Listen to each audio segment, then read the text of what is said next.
Meus irmãos e minhas irmãs, paz e bem. Na leitura de hoje, o apóstolo vai enfrentar um outro tema problemático na comunidade.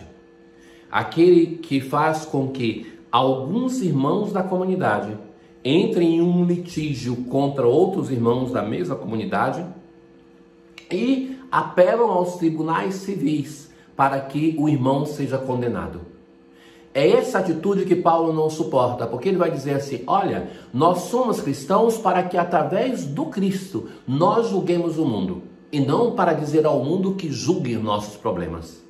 Por outro lado, não é possível que não tenha um irmão na comunidade, aquele que é o presbítero, o ancião da comunidade, que possa ajudar vocês a resolver em paz um problema. A questão é longa e Paulo vai usar diversos argumentos. Quando um de vós tem uma questão com o outro, como se atreve a entrar na justiça perante os injustos, em vez de recorrer aos santos?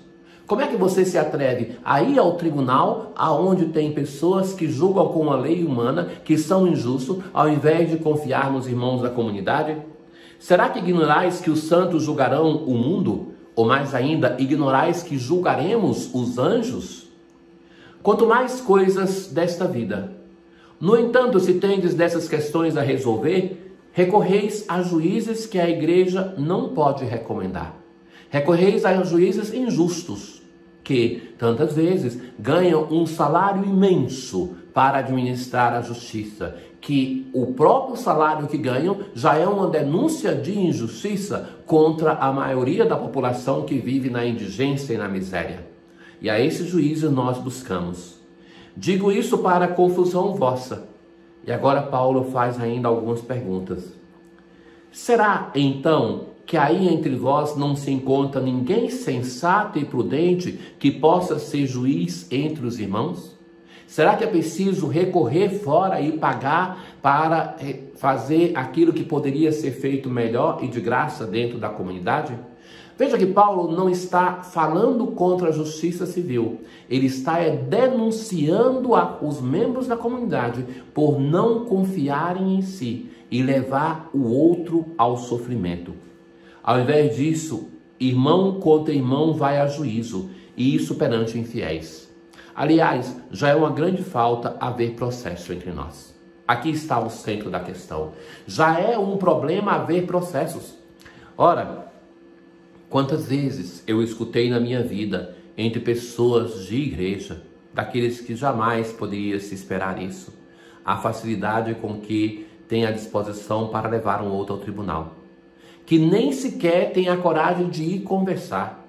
Pensem mesmo nas famílias, os matrimônios que se acabam e que não se acabam serenamente, mas se tornam inimigos, que se acusam, que se odeiam. E agora, ainda, vai além. O apóstolo vai além. Por que não suportais antes a injustiça? Por que devemos pretender que todo mundo seja justo conosco? Que todo mundo nos considere? Por que não suportais a injustiça? Sendo que ele, o Senhor, o suportou e através da injustiça se fez o nosso Salvador. Por que devemos pretender que sejam justos, que nos amem todos, quando ele próprio, o Senhor, não foi assim? Não teve isso? Por que não tolerais antes ser prejudicados? É preciso sempre buscar que façam justiça conosco, quando nós temos as nossas injustiças para acumular? É possível pretender que sejamos tratados de um modo justo e ficar levando os outros aos tribunais? Pelo contrário, vós é que cometeis injustiças e fraudes, e isso contra irmãos. Ou seja, buscando a justiça em um tribunal civil, vós é que cometeis injustiças e fraudes contra a comunidade, contra o irmão que é denunciado. Porventura, ignorais que pessoas injustas não terão parte no reino de Deus? Então aqui o apóstolo vai fazer um elenco de pecados. E vai dizer assim: os injustos, não vos iludais, nem injustos, nem imorais, nem idólatras, nem adúlteros, nem efeminados, nem pederastas, nem ladrões, nem avarentos, nem beberrões, nem insolentes, nem salteadores terão parte no reino de Deus. Uma série de pecados que ele vai dizer, essas pessoas estão exclusas do reino de Deus. Mas a conclusão da leitura é bela, vai dizer assim: e vós, isto é, algum de vós éreis isso? Algum de vós éreis injusto, imoral, idólatra, adúltero, etc. Mas fostes lavados, fostes santificados, fostes justificados pelo nome do Senhor Jesus. É Ele o Senhor que nos lava, que nos santifica, que nos justifica. E que, porque o Senhor fez tudo isso por nós, nós devemos ir e sermos misericordiosos com nossos irmãos. Na verdade, meus caros, se abrirmos os olhos para a nossa própria história e ver como Deus nos perdoou e nos amou, nós não vamos ter força para estarmos perseguindo e julgando os nossos irmãos. Cantai ao Senhor Deus um canto novo. É uma expressão de alegria o salmo de hoje, pela conclusão da leitura. Fomos lavados, santificados e justificados. Alegre-se Israel em quem o fez, e Sião se rejubila no seu rei. Com danças, harpa, tambor, em honra do Senhor. Porque de fato o Senhor ama seu povo. Exultem de alegria por sua glória. Eis a glória para todos os seus santos. Na aclamação ao Evangelho de hoje, eu vos escolhi a fim de que deis, no meio do mundo, um fruto que dure. Hoje, Jesus se retira na montanha. A montanha, na tradição de Israel, na tradição cristã, na tradição das religiões, é considerada como um ponto que liga a terra ao céu. Pensemos na tradição do Antigo Testamento, nós temos diversos montes que foram lugar de encontro com Deus. Moriá, o Sinai ou Horebe, o Monte Carmelo, o Monte da Cidade Santa de Jerusalém, o Monte Sião. Lugares por excelência de encontro com Deus.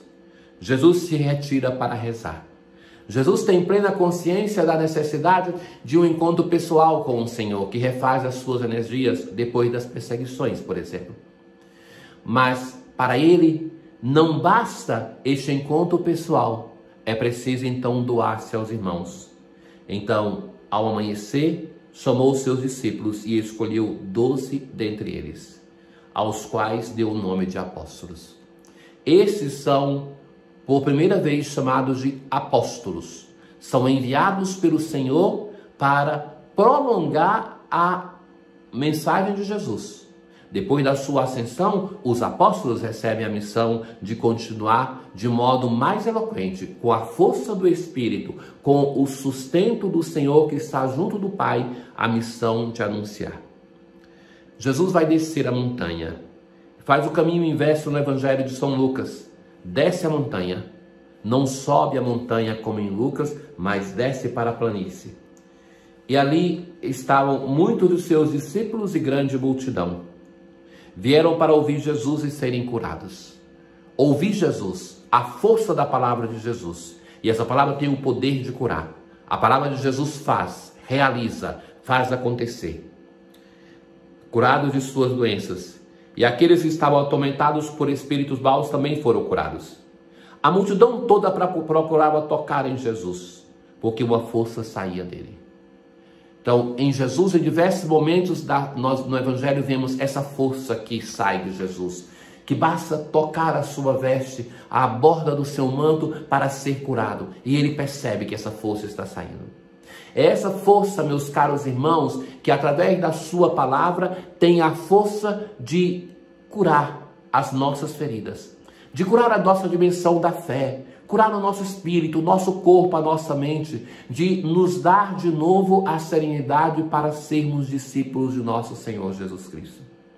É essa força, meus caros, que o Senhor quer usar a favor de todos nós, para que nós tenhamos vida e vida em abundância.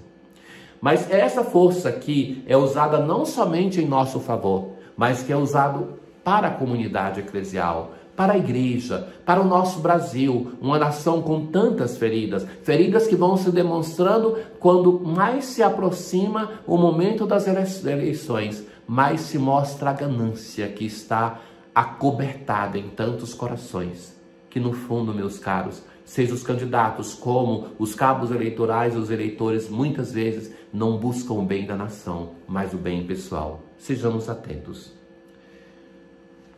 Na oração hoje sobre as oferendas, nós assim rezamos: ó Deus, fonte da paz e da verdadeira piedade, concedei-nos, por essa oferenda, render-vos a devida homenagem, e fazei que nossa participação na Eucaristia reforce entre nós os laços da amizade. Que sejamos amigos, porque sejamos pessoas de fé. Tenham todos um bom dia. O Senhor esteja convosco, Ele está no meio de nós. Abençoe-vos o Deus Todo-Poderoso, o Pai, o Filho e o Espírito Santo. Paz.